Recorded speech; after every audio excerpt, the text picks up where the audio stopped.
Guys, welcome to Picks Up. So here we are guys. Meron tayong for report today. Kakagaling natin from work.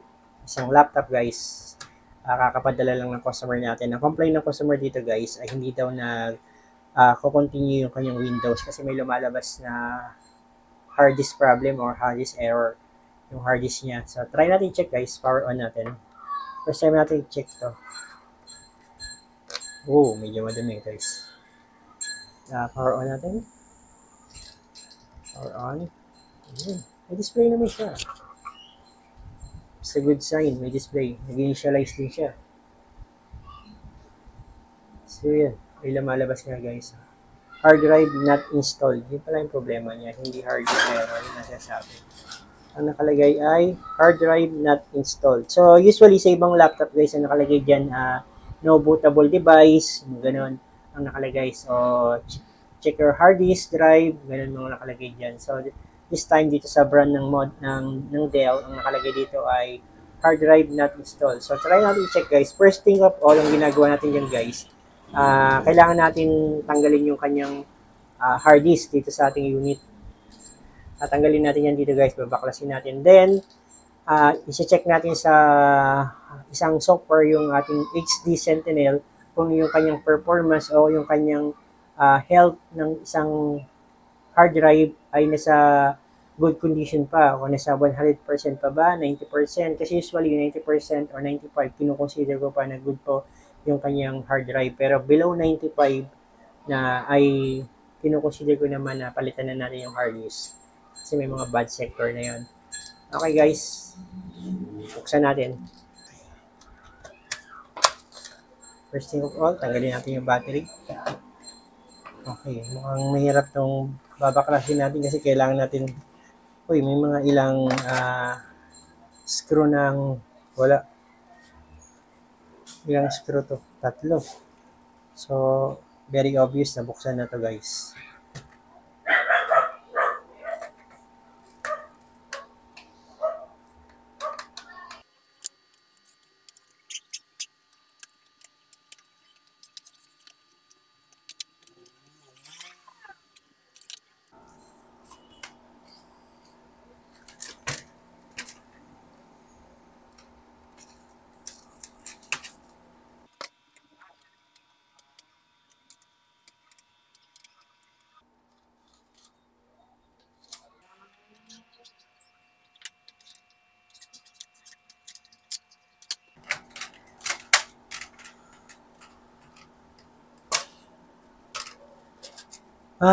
Thank you very much. Ito na yung hard disk natin guys. Medyo nahirapan tayo sa pagbukas.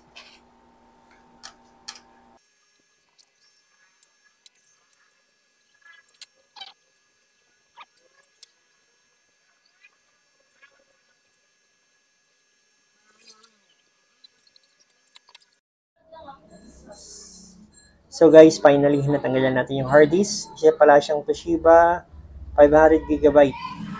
So try natin i-test. Salpak natin sa ating docking station. So power on. Yun, nag-power on siya. Now guys, try natin i-check sa my computer. Kung nadidetect mo siya. Okay, my computer. Wait lang natin.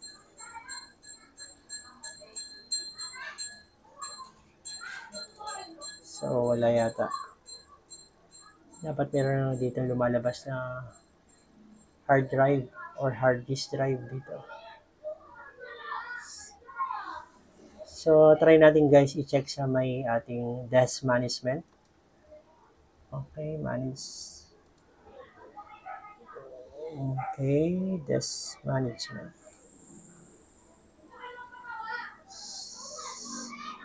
So yun guys, hindi siya nadidetect. Meron ditong nadidetect na isang hard disk drive guys. Ito yung aking drive C. Dito naka-install yung aking Windows. So hindi talaga siya nadidetect guys.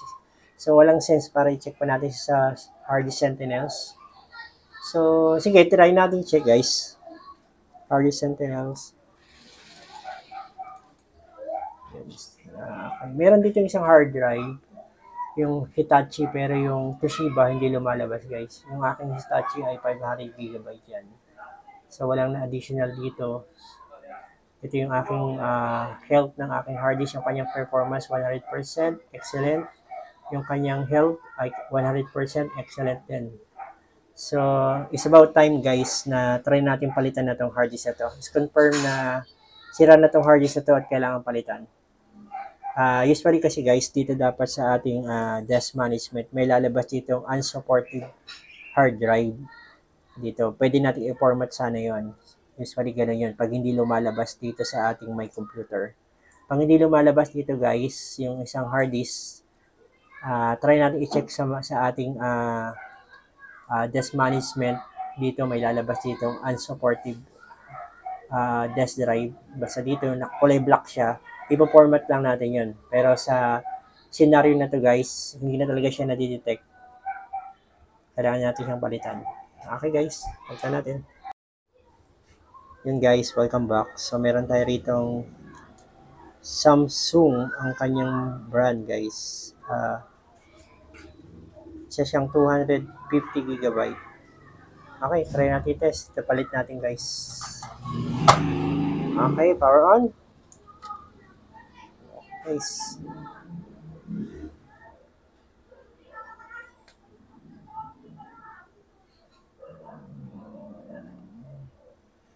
Yun. Lumabas guys. May lumabas na tayo dito isang new volume na hard disk. Okay?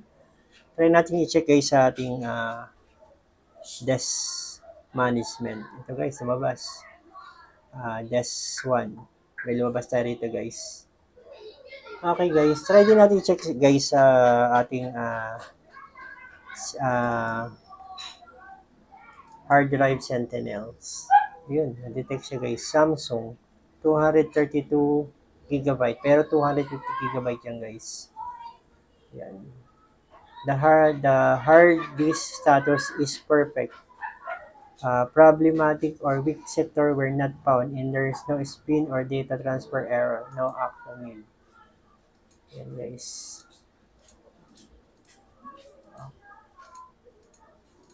Okay. Overview niya. Information. No action needed. Okay. Try natin palit ito guys. Ito guys.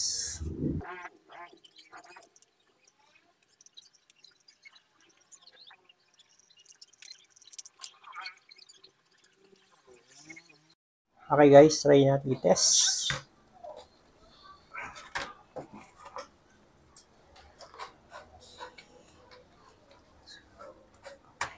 Check natin guys sa BIOS setting kung nadidetect ba yung ating hard disk.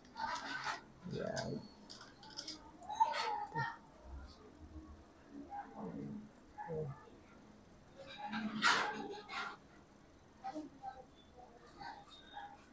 Yun. Okay. Ito guys, nadidetect siya. Samsung. Ayan. 250 GB. Okay. Try natin yung format guys. Okay.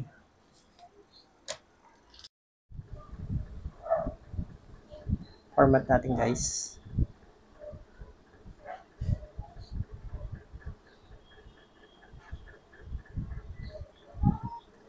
Okay, USB. Enter. Invalid signature. Detect. Check secure boot policy setup. Wala yan. Invalid signature. Detect. Check secure boot policy and setup. Okay.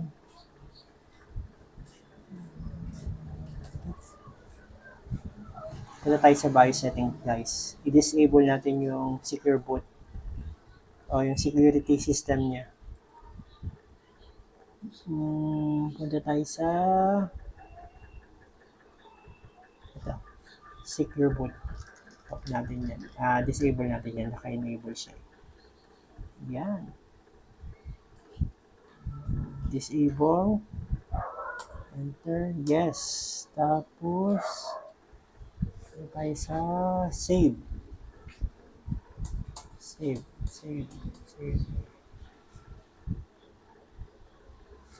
Exit. Save the configuration, reset. Ano tayo? Okay. F12.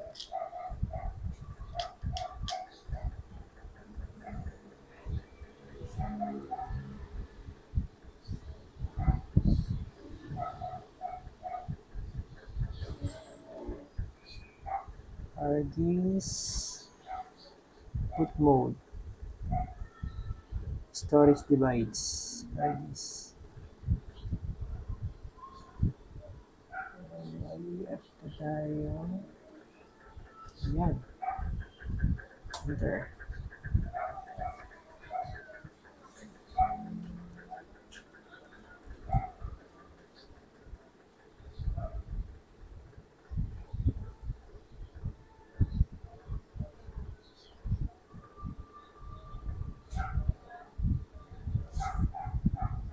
Copy.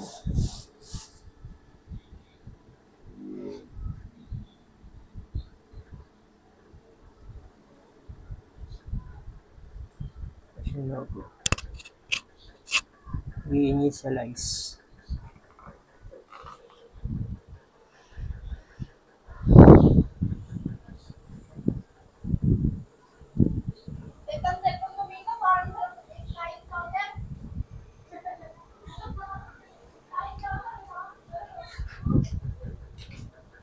Okay, next.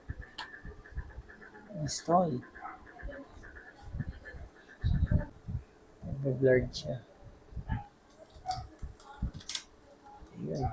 Medyo blurred siya guys eh. Ayaw mo next. Windows cannot be installed on drive partition and show details. Why? Cannot be installed this disk. Selected disk has MBR partition. Windows can only be installed with GPT. Okay, delete natin.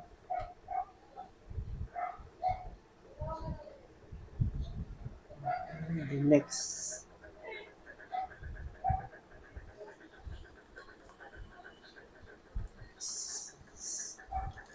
So yun guys, hintayin lang natin.